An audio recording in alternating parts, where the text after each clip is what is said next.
तो good morning बच्चा party, क्या हाल है आप सभी के? कैसे चल रही पढ़ाई? सर कह दो गर्मियों की छुट्टी है, कहाँ पढ़ाई चलती है, जबरदस्ती पढ़ा रहे हो है ना। लेकिन पढ़ना तो पड़ेगा बेटा, क्यों?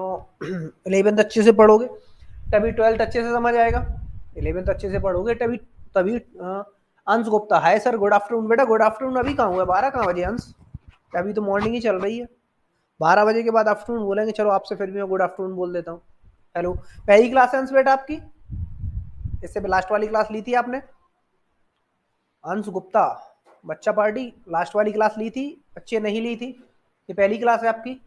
तो मैं चीजें बताऊं, नहीं तो फिर जहां मैंने छोड़ा था लास्ट क्लास में वहीं से स्टार्ट कर दूं। बताओ बेटा बताओ। यस सर, पहली क्लास है। चलो, आप आर्ट्स सब्जेक्ट के विद्यार्थी हो, आपने आर्ट्स लिया है, ठीक है। ये तो पता होगा आपको कौन कौन से सब्जेक्ट है आपके इसमें, ये पता है नहीं है?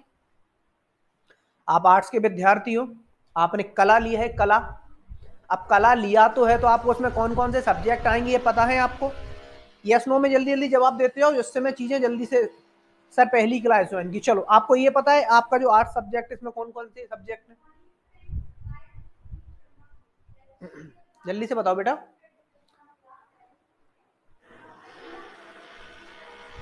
हाँ पता है, चलो बहुत अच्छी बात है। उसमें एक सब्जेक्ट है बेटा आपका हिस्ट्री, एक सब्जेक्ट है आपका हिस्ट्री। मैं आपको हिस्ट्री पढ़ाता हूँ, ठीक। चलो, उस हिस्ट्री में टोटल आपके चैप्टर कितने हैं? पता है आपको कितने चैप्टर हैं? पता है कितने चैप्टर हैं? टोटल आपके चैप्टर कितने बेटा? टोटल आपके चैप्टर इसमें से 7 है ना। टोटल चैप्टर कितने? 7। पहला चैप्टर आपका कौन सा है? लेखन कला और शहरी जीवन। हमें देखना है लेखन कला के बारे में, शहरी जीवन क्या कहता है। हमने पढ़ना स्टार्ट कर दिया था लास्ट लेक्चर में, समझा था कि हम क्या देखा है इसमें। हाँ, इंग्लिश, हिस्ट्री, पॉलिटिकल, ज्योग्राफी और हिंदी, ठीक। तो हम हिस्ट्री पढ़ रहे हैं बेटा अभी, है ना।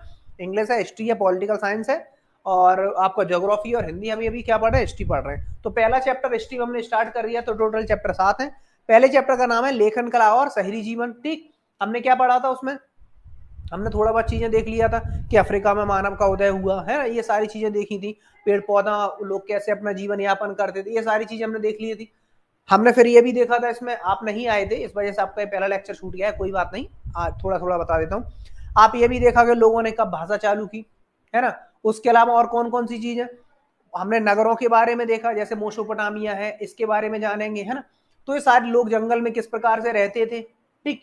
कैसे कार्य करते थे, क्या खाते थे, कैसे एक जगह बसे, कैसे लोगों ने फसलें उगाई, कौन कौन सी फसलें उगाई, और सारे कार्य कैसे किए, ये सारी की सारी चीजें बेटा हमने लास्ट लेक्चर में आपके देख ली थी, ठीक। व्यापार कैसे किया लोगों ने, व्यापार में वृद्धि कैसे हुई, ये सारी की सारी चीजें हमने लास्ट क्लास में क्या कर ली थी, देख ली थी, ठीक। चलो, फिर पूछा था कि कालक्रम का अध्ययन कैसे करते हैं, टाइम पीरियड का अध्ययन कैसे करते हैं, कैसे पता लगाते हैं कोई चीज कब की है।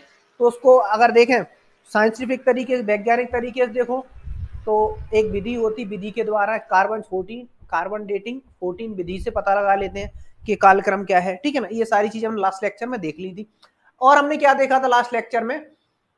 कुछ तिथियां देखी थी, कुछ तिथियां देखी थी, जैसे 6 लाख से 5 लाख तक क्या क्या वो चीजें, अफ्रीका में कौन सी चीजें थी, यूरोप में कौन कौन सी चीजें थी।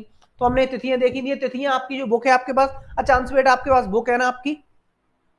आपके पास बुक है ना आपकी? आपकी बुक है आपके पास? नहीं है? चलो, बुक है तो अच्छी बात है। बुक में सारे के सारे चार्ट दिए हुए हैं, किस किस में।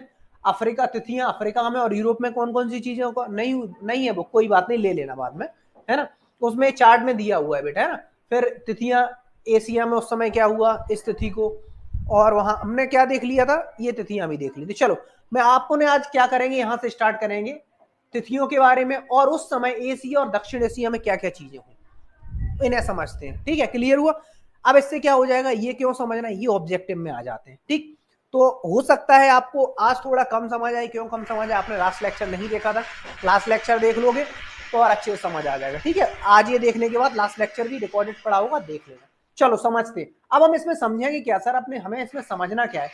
हमें इसमें बेटा ये समझना है, हमें इसमें यह समझना है कि इस तिथि को एशिया में उस समय कौन कौन से कार्य हुए थे। हम कहाँ रहते हैं? हम सर भारत में रहते हैं। भारत कहाँ है आपका? एशिया में है। तो हमें यह देखना है, ये जो तिथियां हैं, ये जो तिथियां हैं, इनके समय, इस तिथियों के समय एशिया में और दूसरे दक्षिण एशिया में क्या क्या ऐसी चीजें हुई, क्या क्या कार्य हुए, उसी की लिस्ट है। समझना ऐसा कुछ ज्यादा नहीं है, बस याद करने वाली बात है। सबसे पहले समझते हैं क्या, 6 लाख से 5 लाख वर्तमान 6 लाख से 5 लाख ईस्वी की बात हो रही है, ठीक। उस समय एशिया में क्या हुआ, उस समय बेटा एशिया में अग्नि का प्रयोग चालू हुआ। यानी एशिया में अगर आपसे पूछता है अग्नि का प्रयोग कब चालू हुआ, तो आप क्या बोलोगे, 6 लाख से 5 लाख ईसा पूर्व एशिया में अग्नि का प्रयोग चालू हुआ। अगला क्या है, 5 लाख से 1.5 लाख ईसा पूर्व कोई कार्य हुआ एशिया में? नहीं सर, कोई कार्य नहीं हुआ। 1.5 लाख से 50,000 तक एशिया में कोई कार्य हुआ? बिल्कुल हुआ। प्राज्ञ मानव जैसे होमोसेपियंस के जीवाश्म प्राप्त हुए। किसके प्राप्त हुए जीवाश्म मिले बेटा? प्राज्ञ मानव जैसे होमोसेपियंस मानव की एक प्रजाति को बोलते हैं ना, होमोसेपियंस क्या है, मानव की एक प्रजाति है, उसके जीवांश मिले, ठीक है ना। 50,000 से 30,000 वर्तमान में पूर्व कोई चीज नहीं मिली। 30,000 से 10,000 वर्तमान पूर्व क्या किया गया, कुत्ते को पालतू बनाया गया था पश्चिम एशिया में, ठीक। तो हमने अगर देखा क्या, 6 लाख से 5 लाख तक तो अग्नि का प्रयोग हुआ एशिया में, 5 लाख से 1.5 लाख तक कोई कार्य नहीं हुआ, 1.5 लाख से 50,000 तक होमोसेपियंस के जीवाश्म मिले। जीवाश्म का अर्थ क्या होता है, जीवों के अस्म यानी जीवों के अंश, ठीक। 50,000 से लेकर 30,000 तक भी कोई चीज नहीं मिली। उसके अलावा 30,000 से लेकर 10,000 से वर्तमान पूर्व तक हम देखेंगे, क्या देखेंगे, कुत्ते को क्या बनाया गया बेटा, कुत्ते को पालतू बनाया गया। क्या बनाया गया, कुत्ते को पालतू बनाया गया। तो ये भी समझ सकते हैं मनुष्य द्वारा पहली बार पालतू बनाया जाने वाला पहला कोई जानवर कौन सा था, कुत्ता था। क्या समझे कि मनुष्य द्वारा वह जानवर जिसको पालतू बनाया गया, तो किसे बनाया गया बेटा, कुत्ते को बनाया गया। और कब बनाया गया, 30,000 से लेकर 10,000 वर्तमान पूर्व तक बनाया गया, ठीक।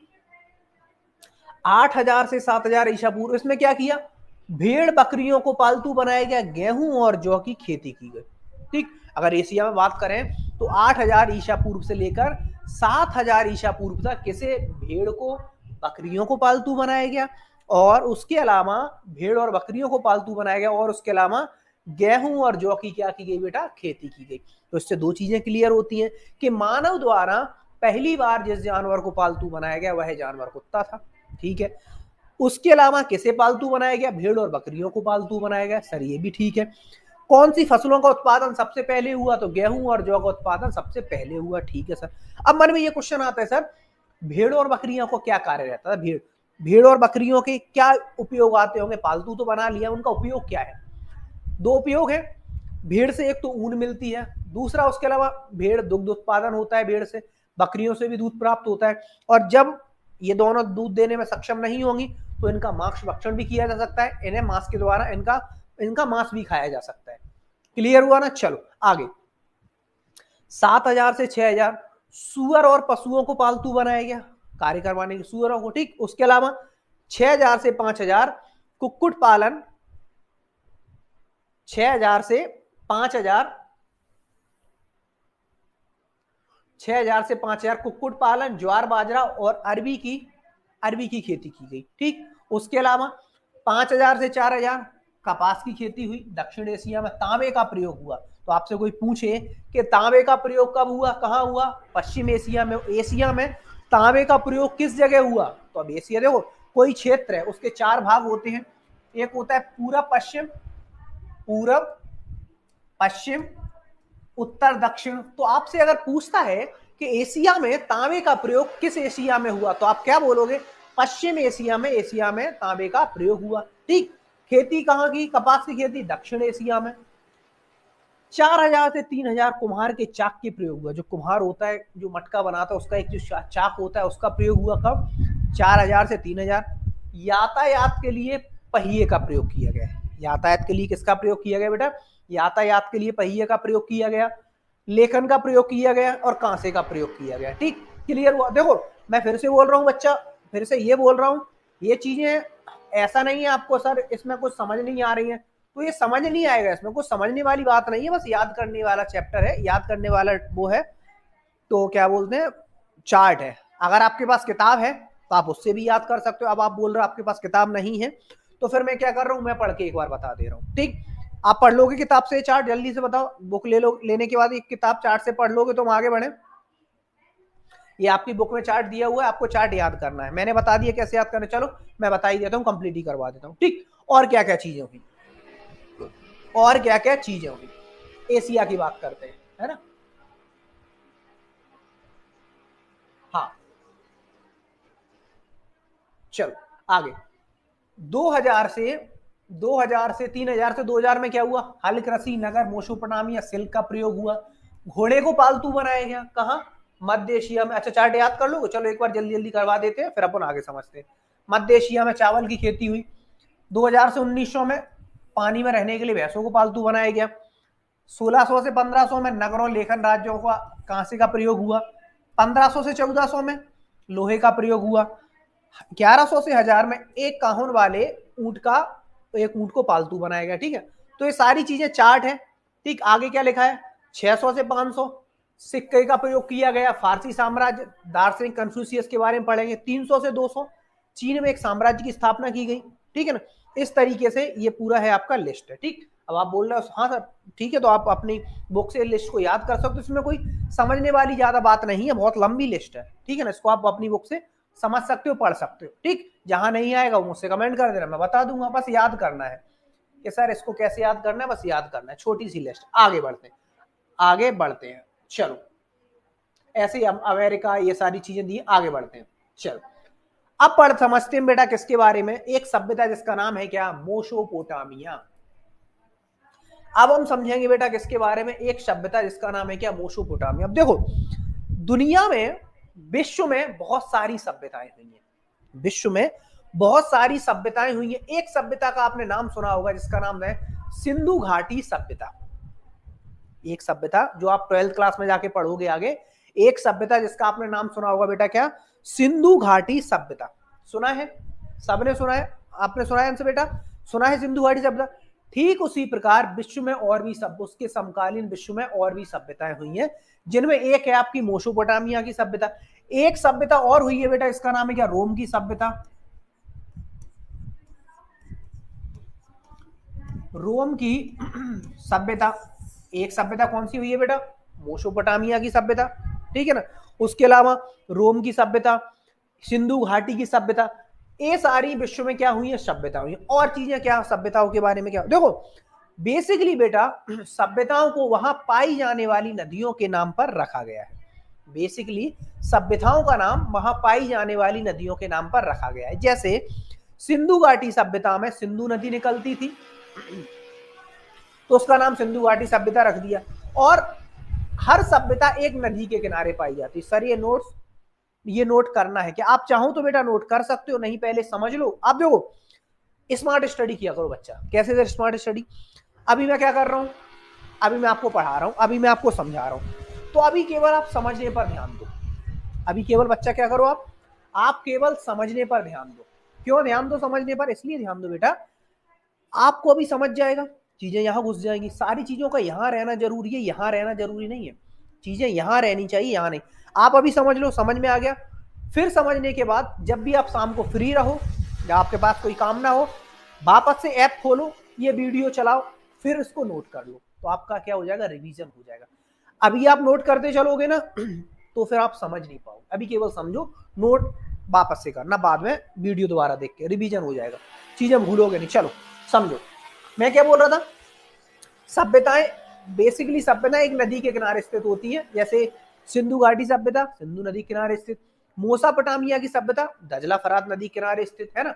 तो ये सारी चीजें, तो हमें अभी कौन सी सभ्यता पढ़नी है बेटा? मेसोपोटामिया की सभ्यता पढ़नी है। रोम की सिंधु घाटी सभ्यता 12th क्लास में पढ़ोगे। ठीक, चलो क्या लिखा है? मेसोपोटामिया नाम यूनानी भाषा के दो शब्द मेमसोस और पोटेमोस से मिलकर बना है।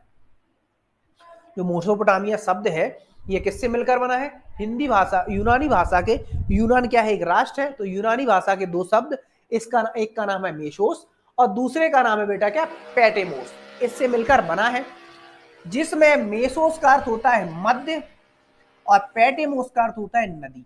यानी मध्य नदी के बीच संपन्न हो या मध्य नदी के बीच होने वाली सभ्यता। मैंने क्या बोला? सभ्यताएं नदियों के किनारे होती है। नदियों के किनारे क्यों होती है? पीने के लिए पानी कहां से आएगा भैया? आप देखोगे प्रत्येक सभ्यता एक नदी के किनारे है। उसका कारण ये है, जीवन यापन के लिए सबसे प्रमुख तत्व क्या है? जीवन का जो यापन करना है उसका सबसे प्रमुख तत्व क्या है? जल ही तो है। जीवन का यापन करने के लिए सबसे प्रमुख तत्व क्या है? जल है। तो इसीलिए लोग कहाँ रहना पसंद करते थे? नदी के किनारे रहना पसंद करते थे। ठीक, क्लियर हुआ? चलो तो मोसोपोटामिया दो शब्दों से मिलकर बना है, एक का नाम है मध्य, मेमो मेसोस यानी मध्य, और पैटेमोस का अर्थ होता है क्या, नदी। ठीक, इस प्रकार मोसोपोटामिया का अर्थ है दो नदियों के बीच का क्षेत्र, यानी मोसोपोटामिया शब्द का अर्थ क्या हुआ, दो नदियों के बीच का क्षेत्र। याद करो मैंने क्या बताया था, सभ्यता नदी के किनारे ही उत्पन्न होती है, सभ्यता नदी के किनारे ही उत्पन्न, यानी सभ्यता नदी के किनारे ही बसाई जाती। क्लियर हो गया। तो मोसोपोटामिया अगर आपसे ऑब्जेक्टिव में पूछता है कि मोसोपोटामिया किस भाषा का शब्द है, आप बोलोगे यूनानी भाषा का शब्द है। फिर आपसे पूछा मोसोपोटामिया कितने शब्दों से मिलकर बना है, आप बोलोगे दो शब्दों से मिलकर बना है। फिर आपसे पूछा कि मोसोपोटामिया में मेमोस का अर्थ क्या है, आप बोलोगे मध्य। पोटेमोस का अर्थ क्या है, आप बोलोगे नदी। तो इसका पूरे का अर्थ क्या हुआ, दो नदियों के बीच का क्षेत्र कहलाता है। ठीक, नाफी, नाफी मतलब बेटा क्या लिखना चाह रहे हो अंश बेटा, आगे। मोसोपोटामिया दजला और फरात नदियों के बीच की उपजाऊ भूमि है। क्लियर हुआ। क्या मोसोपोटामिया का अर्थ क्या होता है, दो नदियों के बीच का क्षेत्र। मोसोपोटामिया का अर्थ क्या होता है, दो नदियों के बीच का क्षेत्र। तो दो नदियां सर कौन कौन सी, एक नदी हो जाएगी बेटा आपकी कौन सी, दजला, एक नदी हो जाएगी बेटा आपकी कौन सी, दजला, और दूसरी नदी हो जाएगी बच्चा आपकी, दूसरी नदी हो जाएगी फरात। तो दजला और फरात के जो बीच का जो क्षेत्र होगा, दजला और फरात के जो बीच का जो क्षेत्र होगा वो क्या कहलाएगा, मोसोपोटामिया क्षेत्र कहलाया जाएगा। इतिहासकार ऐसा मानते हैं कि शहरी जीवन की शुरुआत मोसोपोटामिया से हुई। शहरी जीवन की शुरुआत कहां से हुई, मोसोपोटामिया से हुई। और वर्तमान में मोसोपोटामिया कहां स्थित है, वर्तमान में मोसोपोटामिया इराक का हिस्सा है। वर्तमान में मोसोपोटामिया किसका हिस्सा बेटा, वर्तमान में मोसोपोटामिया किसका हिस्सा, इराक का हिस्सा है। क्लियर हुआ यहां तक अंश, अंश बेटा क्लियर हुआ यहां तक, समझ में आ रहा है, जल्दी से बता दो फिर मैं और अच्छे से समझाऊं। समझ में आ रहा है, जल्दी बताओ बेटा, टाइपिंग मिस्टेक हो कोई बात नहीं, आप ये बताओ समझ में आ रहा है, यस सर। चलो अब मैंने क्या बताया, अब इसको ऐसे एक कहानी हो अंश बेटा, 8 सब्जेक्ट लोग बोलते हैं हिस्ट्री कठिन है, कठिन नहीं है। हिस्ट्री को अगर कहानी बना के याद रखोगे ना कभी नहीं भूलोगे, हिस्ट्री को अगर कहानी बना के याद रखोगे कभी नहीं भूलोगे। हिस्ट्री को समझो कि स्टोरी की तरह। अब मैं बताता हूं, ये स्टोरी है दजला फरात सॉरी मोसोपोटामिया की, ये स्टोरी है मोसोपोटामिया की, कि मोसोपोटामिया यूनानी भाषा का एक शब्द है जो दो शब्दों से मिलकर बना है, मेमोस और पेटेमोस। मेमोस का अर्थ होता है मध्य, पेटेमोस का अर्थ होता है नदी, यानी दो नदियों के मध्य का क्षेत्र क्या कहलाया, मोसोपोटामिया कहलाया। फिर अब चूंकि दो नदियों के बीच का क्षेत्र है तो फिर दो नदियां होनी चाहिए, एक नदी है आपकी दजला और दूसरी है फरात। ठीक है, तो ये क्वेश्चन ये भी बन गया कि मेसोपोटामिया की जो सभ्यता है किन नदियों के किनारे स्थित है, आप क्या बोलोगे सर, दजला के किनारे स्थित है और फरात के किनारे स्थित है। ठीक, और क्या क्या मोसोपोटामिया बारे, अब ये जो क्षेत्र है किस जगह स्थित है, सर ये इराक में स्थित है। ठीक, और क्या क्या विशेषताएं मोसोपोटामिया की, मोसोपोटामिया में शहरी जीवन की शुरुआत हुई है। मोसोपोटामिया में किसकी शुरुआत हुई है बेटा, शहरी जीवन की मोसोपोटामिया में शुरुआत हुई है। क्लियर हुआ है यहां तक, कोई डाउट है क्या, जल्दी से बता दो, ये कहानी समझ ली। अब हम मैप के द्वारा देखते हैं क्या मोसोपोटामिया कहां है। मैप दिखाई दे रहा है, मैप दिखाई दे रहा है ना बच्चे, हाँ। अब देखो इसको थोड़ा सा जूम कर लेते हैं, दिख रहा है बेटा, हाँ दिख रहा है ना। चलो अब देखो यहां आपको दो नदियां दिखाई दे रही हैं,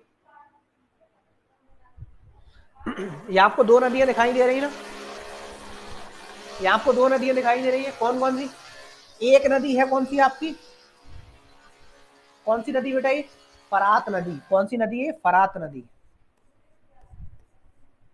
ये कौन सी नदी बेटा, फरात। दूसरी है बेटा कौन सी, दूसरी है बेटा कौन सी, दजला। एक है फरात और दूसरी है बेटा आपकी कौन सी नदी, दजला नदी। यानी इन फरात और दजला, गुड। ऐसे ही देखो बेटा, ऐसे ही कमेंट किया करो, है ना, मतलब ऐसा लगना चाहिए मुझे कि हाँ बच्चा पढ़ने में इंटरेस्टेड। और अगर आप पढ़ने में इंटरेस्टेड रहे ना तो मैं आपको क्या बोलते हैं, ये दावा करके देता हूं कि मैं चीजें आपको यही याद करवा दूंगा, आपको मैं और बच्चों से इतना आगे कर दूंगा कि आपको लगेगा कि हाँ हिस्ट्री तो बिल्कुल चुटकियों पे याद है कि मोसोपोटामिया ये था, इसका शब्द ये था, इसका मैं चीजें आपको उंगलियों पे याद करवा दूंगा क्लास में ही, आपको रटने की जरूरत नहीं पड़ेगी, बस अर्थे आप ध्यान से पढ़ो, है ना। क्लियर हुआ। चलो दिखाई देगी दो नदियां, एक दजला और फरात, तो इसका अर्थ क्या हुआ, दजला और फरात के किनारे स्थित है, हमने नदियां भी देख ली। ठीक है, क्लियर हुआ ना। चलो अब हम क्या करते हैं, आगे बढ़ते हैं। उम्मीद है बच्चा आपको समझ आ गया होगा, यहां तक आ गया ना, हाँ चलो अब आगे बढ़ते हैं। आगे क्या लिखा है, मोसोपोटामिया की सभ्यता अब किस लिए प्रसिद्ध थी। अब देखो सभ्यता तो थी, मोसोपोटामिया की सभ्यता तो थी, तो मन में क्वेश्चन आता है, हर चीज किसी ना किसी चीज के लिए प्रसिद्ध होती है। जैसे आप अंश हो, है ना, आपका नाम अंश है, आप भी घर में किसी चीज के लिए फेमस हो गए। आपका नाम अंश है, आप भी घर में किसी चीज के लिए फेमस हो। हाँ हो सकता है आप बड़ों की बात मानते हो सकता है आप बड़ों की बात मानते हो सकता है आप पढ़ने में बहुत अच्छे हो, वो तो लग ही रहा है, मतलब आप कमेंट कर रहे हो, इंटरेस्ट ले रहे हो, मतलब आप पढ़ने में अच्छे हो। ऐसी भी बहुत सारी चीजें हो सकती। ठीक इसी प्रकार से बेटा क्या, उस सभ्यता की जो मोसोपोटामिया की सभ्यता थी उसकी भी कुछ विशेषताएं थी। हर नगर की कोई ना कोई, हर सभ्यता की कोई ना कोई क्या होती है, विशेषता होती। तो सर मोसोपोटामिया की क्या विशेषताएं थी, वो क्यों प्रसिद्ध थी।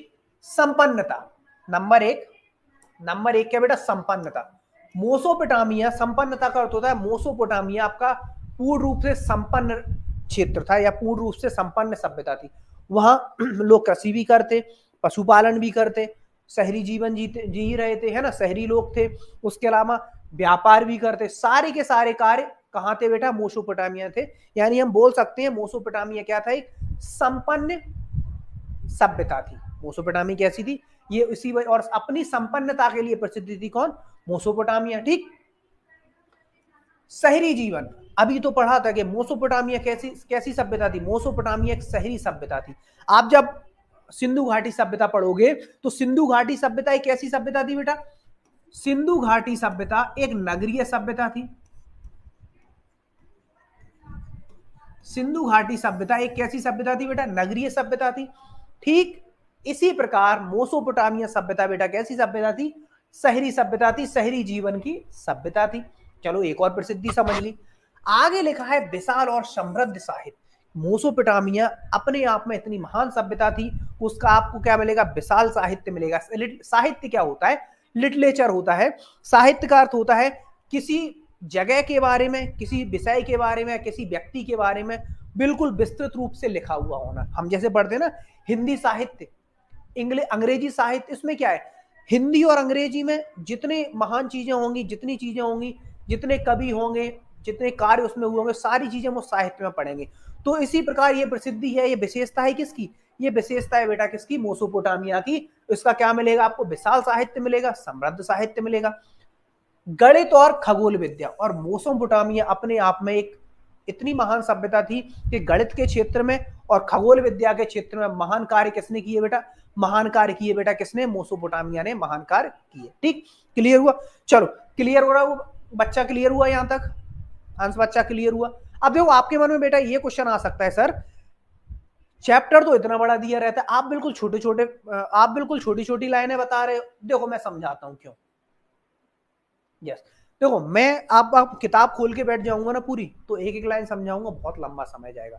मैं क्या करता हूँ, मेरा तरीका क्या रहता है पढ़ाने का, मैं चीजों के फैक्ट उठाता हूँ, और उन जो मेन फैक्ट है, मैं चीजों के मेन फैक्ट उठाऊंगा आपके चैप्टर के, उन फैक्ट्स के द्वारा आपको पूरा चैप्टर समझा दूंगा। ठीक, आपको पूरा चैप्टर भी समझ आ जाएगा, और आपको ये भी समझ आएगा इसमें महत्वपूर्ण फैक्ट क्या है। ठीक है, और अगर आप चाहो तो दोबारा किताब से उसको पढ़ भी सकते हो। हाँ, ये टेंशन मत लेना सर इसके क्वेश्चन आंसर कैसे लिखेंगे, वो भी मैं कराऊंगा, क्वेश्चन आंसर्स भी मैं कराऊंगा। मैं बोल तो रहा हूँ आपका पूरा अच्छे से कंप्लीट करा दूंगा, बस एक शर्त केवल यही है कि आपको अच्छे से पढ़ना पड़ेगा। ठीक है, 11th अच्छे से पढ़ोगे तो 12th बहुत अच्छा समझ आएगा। 11th और 12th संबंधित एक दूसरे से। ठीक, तो समझ में आ गया कि मोसोपोटामिया की सभ्यता क्यों प्रसिद्ध थी, मोसोपोटामिया की सभ्यता क्यों प्रसिद्ध थी, प्रसिद्धि समझ ली। अब चलो, अब मन में एक क्वेश्चन ही आता है, सर कोई सभ्यता है, सभ्यता यानी वहां पे कोई लोग निवास करते हैं, तो लोग आपस में बात भी करते होंगे।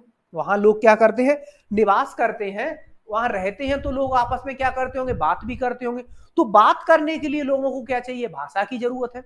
लोग वहां रहते हैं तो लोग आपस में क्या करते होंगे, बात करते होंगे। बात करने के लिए एक लैंग्वेज होनी चाहिए। तो फिर मोसोपोटामिया की भाषा क्या थी, मोसोपोटामिया की भाषा क्या थी, तो क्या लिखा है, अगली हेडिंग क्या है, मोसोपोटामिया की भाषा है। मेसोपोटामिया की सभ्यता में सबसे पहले सुमेरी भाषा बोली जाती थी। अब यहीं से क्वेश्चन बन गया आपका, लो भैया, यहीं से बन गया आपका क्वेश्चन। क्या क्वेश्चन बन गया, ऑब्जेक्टिव ये क्वेश्चन बन गया कि मोसोपोटामिया सभ्यता की भाषा थी, मेसोपोटामिया सभ्यता की भाषा थी। ऑप्शन में दिया हुआ सुमेरियन, अंग्रेजी, हिंदी, बंगाली या कोई दूसरी और। तो हाल आपके मन में, दिमाग में क्लिक करेगा कि सर ने बताया था मेसोपोटामिया सभ्यता की भाषा थी सुमेरियन भाषा। ठीक, और कौन कौन सी भाषाएं थी, 2400 बीसी के आसपास अक्कदी भाषा बोली जाने लगी। तो एक भाषा कौन सी होगी बेटा आपकी? नंबर एक भाषा या कौन सी बोली जाती थी? सुमेरियन। कौन सी बेटा? सुमेरियन। ठीक। दूसरी भाषा कौन सी बेटा? अक्कदी। दूसरी भाषा कौन सी बेटा? अक्कदी। और तीसरी भाषा है बेटा कौन सी? हाँ, उसके बाद 1400 बीसी के आसपास अरमाइक भाषा। अरमाइक।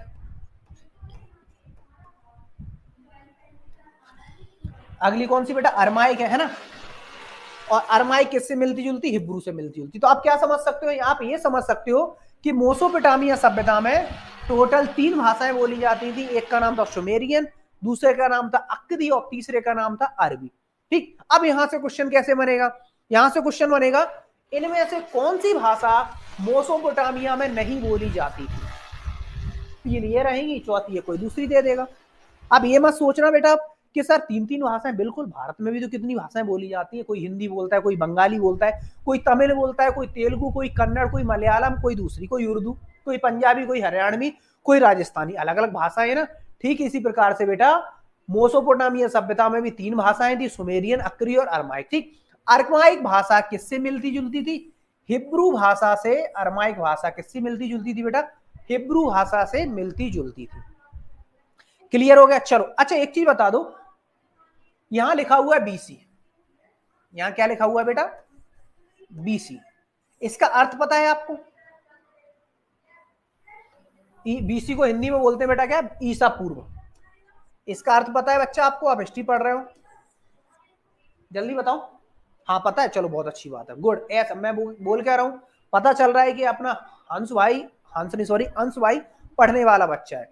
ईसा पूर्व, बहुत बढ़िया, बहुत बढ़िया बेटा, बहुत बढ़िया। ईसा पूर्व यानी ईसा के जन्म के पहले की जितनी भी ईयर्स रहे होंगे उन्हें ईसा पूर्व बोलते हैं। क्लियर हुआ? चलो आगे। अब मेसोपोटामिया की हम क्या देखते हैं बेटा? भौगोलिक स्थिति देखते हैं। मतलब भौगोलिक स्थिति क्या होती है? अब जैसे भारत है, आप भारत का मैप देखोगे कि भारत के उत्तर में चीन स्थित है, भारत के नीचे श्रीलंका स्थित है, पूर्व में आपका म्यांमार, बांग्लादेश, उधर नेपाल है ना, भूटान, इधर पाकिस्तान। तो ये क्या है? सारी की सारी भारत की क्या है बेटा? ये सारी की सारी भारत की भौगोलिक स्थिति है। तो हम समझ लेते हैं कि मेसोपोटामिया की भौगोलिक स्थिति क्या थी। ठीक, क्लियर हुआ? चलो जूम करते हैं इसको थोड़ा सा, दिखाई दे रहा है बच्चा?